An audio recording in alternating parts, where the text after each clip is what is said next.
Defence రంగానికి సంబంధించిన ఒక మిత్రుడు మోదీ గారు అడిగిన ఒక విచిత్రమైన ప్రశ్న. అంటే మనము పాకిస్తాన్పై ఆపరేషన్ సింధూర్ పేరు, సో ఈ మిషన్లో 23 నిమిషాలు తీసుకొని 11 వాళ్ళ ఎయిర్ బేసెస్ను ధ్వంసము చేశాము. అసలు 23 నిమిషాలు అవసరమేనా? అంటే మామూలుగా మన జీవితాల్లో ఒక హాఫ్ అన్ అవర్ అంటే నథింగ్ కదండి. 23 మినిట్స్ అంటే మనము అసలు పెద్దగా తీసుకోం.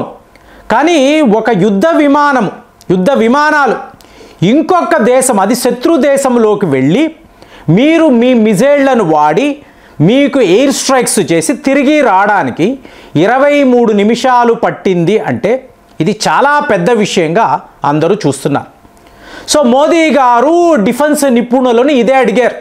అంటే ఇంతకన్నా వేగంగా మనము ఎయిర్ స్ట్రైక్స్ చెయ్యలేమా అంటే చూడండి, మొన్న హిమాలయాల వద్ద, అంటే ఇక్కడ Ladakh line of actual control, ఇక్కడ ఆకాష్ అనబడే ఒక ఎయిర్ డిఫెన్స్ సిస్టానికి సంబంధించిన పరీక్షలు నిర్వహించాం.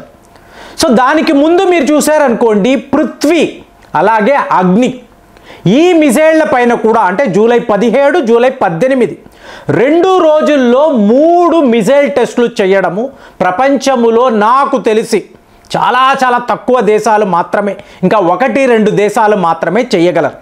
సరే, చేశాం. సో ఇప్పుడు మోదీ గారు అడిగిన ప్రశ్నకు జవాబు మీకు ఒక నిపుణుడు చెప్తున్నారు. మొన్న మనము టెస్టులు చేసాము కదండి, అందులో అగ్ని అని మాట్లాడుతున్నాము చూసారా, అగ్ని 1 అనబడే ఒక మిజైల్పై మనం పరీక్షలు నిర్వహించాం. అదే మన దగ్గర అగ్ని 5 అనబడే ఒక అస్త్రము ఉంది.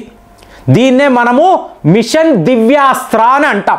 దివ్య అస్త్రం ఏమిటండి ఇది అంటే, ఈ పేరు చెప్తే చైనా వాడు చాలా పెద్ద లెవెల్లో ఆలోచనలో పడిపోతాడు. ఎందుకు అంటే ఈ పరీక్షలు నిర్వహించినప్పుడు ఆకాశం మీద అగ్ని 5 అనబడే మిజైల్ ప్రయాణిస్తూ ఉంటే చైనా వాడు వీడియోగ్రఫీ కూడా చేశాడంటే, అంటే ప్రజల్లో ఎక్కడో మీకు ఒక స్కైలాబ్ అంటారు చూసారా, అలాంటి స్కైలాబ్ వచ్చి పడబోతుందా? ఎన్నో దేశాలు ఈ విచిత్రాన్ని వాళ్ళు విట్నెస్ చేశారు. ఏమిటండి అగ్ని 5 అంటే?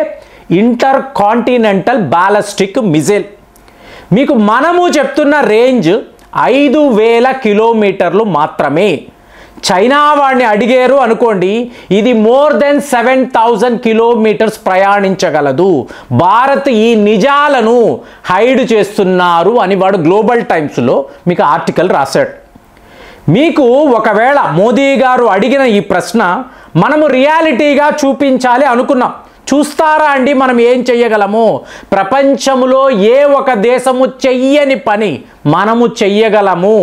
అంటే అగ్ని 5ని చైనాపై వాడితే మీకు ఇక్కడ లడాక్ వద్ద మీరు అగ్ని 5ని వాడుతున్నారు అంటే మీకు 10 నిమిషాలలో ఈ మిజైల్, అంటే అగ్ని 5 అనబడే బాలిస్టిక్ మిజైల్ 10 నిమిషాలలో బీజింగ్ మహానగరాన్ని తుక్కు చేయగలదు. అంటే దీని వేగము నమ్మరు ఫ్రెండ్స్, మ్యాక్ 24, మ్యాక్ 24 హైపర్సానిక్ స్పీడ్లో ఇది వెళ్తుంది. అంటే మీరు లడాఖ్లో ఉన్నారు, అగ్ని 5ని వాడాలి అనుకుంటున్నారు, ఏకంగా 8900 కిలోమీటర్లు అండి లడాక్ నుంచి మీకు బీజింగ్ 8900 కిలోమీటర్స్. సో ఇంత దూరాన్ని ఇది 10 నిమిషాలలో కవర్ చెయ్యగలదు.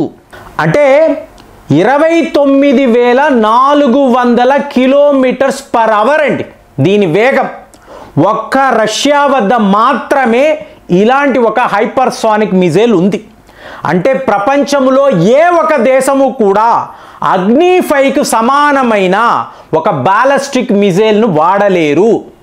అంటే బాలిస్టిక్ మిజైల్స్ అంటే ఆల్రెడీ అయిపోయాయండి. ఎందుకంటే మనము క్రూజ్ మిసైల్స్ అంటున్నాము, హైపర్సానిక్ మిజైల్స్ అంటున్నాము.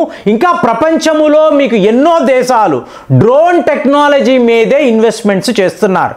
కానీ భారత్ మాత్రం ఏమంటుంది, ఇంకా కూడా మేము బాలిస్టిక్ మిజైల్స్ను వాడతాము. ఇప్పుడు మీకు పాకిస్తాన్ వైపు నుంచి వాడు కొన్ని మిజైళ్లు మనపై వాడాడు.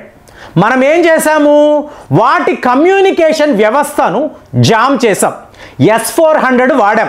సో అలాగే మీరు చూసారనుకోండి, కొన్ని యుద్ధ విమానాలు మీకు ఎగరబోతూ ఉంటే ఆ విమానాల్లో ఉండే ఎలక్ట్రానిక్ సిగ్నేచర్, డిజిటల్ సిగ్నేచర్ను మనము క్యాప్చర్ చేసాం.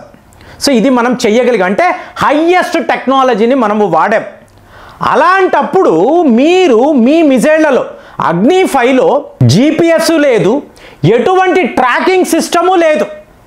సో ఇలాంటి ఒక అస్త్రాన్ని, దివ్యాస్త్రాన్ని మనం తయారు చేసాం. అంటే చైనా పైకి వెళుతుందండి బాలిస్టిక్ మిజైల్, అంటే ఆకాశములో చాలా హైట్కు వెళ్ళి తరువాత దీనికి తన సొంత మైండ్ ఉంటుందండి. ఏ డైరెక్షన్లో ఎలా వెళ్ళాలి, తనకు ఇవ్వబడిన టార్గెట్ ఎంత దూరంలో ఉంది, ఎంత వేగంగా వెళ్ళి ఆ టార్గెట్ను ఛేదించాలి, it has its own mind అని చెప్పి గొప్పగా చెప్తారు. అంటే multi independently targetable relaunch vehicle అంటారు. ఒకే సమయంలో, అంటే మనం మాయాబజార్ సినిమా చూసినట్టే ఒక బాణము అన్నప్పుడు 10 బాణాలుగా మారుతుంది. అలా ఒకే ఒక మిజైల్ మీకు 10 టార్గెట్లను ఐడెంటిఫై చేయగలదు. నేరుగా అట్ ఏ టైం 10 టార్గెట్స్ను కూడా ఇది ఛేదించగలదు. సో అలాంటి ఒక అస్త్రము అగ్ని 5. సో ఇదంతా విన్నప్పుడు మోదీ గారు ఏం ఆలోచిస్తారు, దీనిని పాకిస్తాన్ మీదే వాడవచ్చు కదా అంటే, లేదండి, మీ వల్ల కుదరదు. ఎందుకంటే ఇది ఇంటర్ కాంటినెంటల్ బాలిస్టిక్ మిజైల్. అలాంటప్పుడు దీని యొక్క శక్తి, దీని టెక్నాలజీ అనేది చాలా చాలా హై లెవెల్లో ఉంటుంది. పాకిస్తాన్ లాంటి దేశానికి ఇటువంటి అస్త్రము అనవసరము, మన బ్రహ్మోస్ చాలు. ఈ బ్రహ్మోసే పాకిస్తాన్ పని పడుతుంది, అదే మనము చేసాము. కానీ ఇప్పుడు వ్లాదిమిర్ పుతిన్ గారు చెప్తున్నారు, ఎవరైనా రష్యాపై దాడులు చెయ్యాలి అనుకుంటే, మీరు అనుకున్నారు నేను రిటాలియేట్ చెయ్యాలి అనుకున్నారు, నేను లండన్ మహానగరాన్ని 8 నిమిషాల్లో ధ్వంసము చేస్తాను, జర్మనీని 6 నిమిషాలలో లేకుండా చేయగలను, ఫ్రాన్స్ని 10 నిమిషాలలో, అంటే ఎలా చెప్తున్నారో చూడండి. నా వద్ద ఉండే అస్త్రాలు వీటిని నేను వాడాను అనుకోండి, అంతా నిమిషాలలో మీ దేశాలలో ఉండే మీకు మేజర్ సిటీస్ అంతా కూడా మీకు బూడిద అయిపోయే అవకాశాలు ఉన్నాయి, నాతో జాగ్రత్త. చాలా గొప్పగా వ్లాదిమిర్ పుతిన్ గారు చెప్పారు.